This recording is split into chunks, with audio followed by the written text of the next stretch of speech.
ನಾನು ಮ್ಯಾಲ್ ಮಾತಾಡ್ತೇನೆ, ಎರಡ ಮಾತು ಹೇಳ್ಬಿಡ್ತೇನೆ.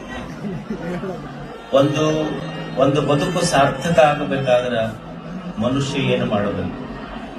ಒಂದು ಸಾರ್ಥಕತೆಯ ಜೀವನದ ಲಕ್ಷಣ ಅಂದ್ರ ಇಷ್ಟೇ, ಕೈಯಲ್ಲಿ ಸತ್ಕಾರ್ಯಗಳಿರಬೇಕು, ತಲೆಯಲ್ಲಿ ಸದ್ವಿಚಾರಗಳಿರಬೇಕು, ಬಾಯಲ್ಲಿ ಸವಿ ಮಾತುಗಳಿರಬೇಕು, ಹೃದಯದಲ್ಲಿ ಪ್ರೇಮ ಇರಬೇಕು. ಇಷ್ಟಿದ್ರೆ ಸಾಕು, ಅದು ಬದುಕಿನ ಸಾರ್ಥಕತೆಯ ಲಕ್ಷಣ.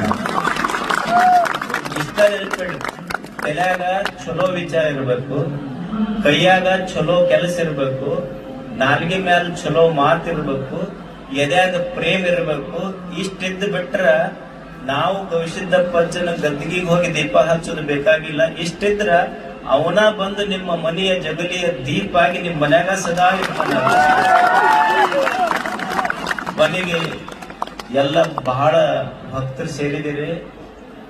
ನಂದೊಂದೇ ಮಾತು ಗೊತ್ತಲ್ಲ, ನಿಮ್ಮ ಜಾತ್ರೆ ಮುಗೀತು, ನನ್ನ ಜಾತ್ರೆ ನೀವೆಲ್ಲ ಸಮಾಧಾನದಿಂದ ಸಂತೋಷದಿಂದ ಮನೆ ಮುಟ್ಟದ ಮೇಲೆ ನಮಗ ಅವತ್ತು ಆಗುತ್ತೆ ಹೇಳ್ದಂಗ ಆಗ್ತೈತಿ. ನೀವೆಲ್ಲ ದಯವಿಟ್ಟು ಕೈ ಮುಗಿದು ನಿಮ್ಮಲ್ಲಿ ಪ್ರಾರ್ಥನೆ, ಯಾರು ಅವಸರ ಮಾಡಬೇಡ್ರಿ, ಒತ್ತಡ ಮಾಡಬೇಡ್ರಿ, ಸಮಾಧಾನದಿಂದ ಹೋಗ್ಬೇಕ.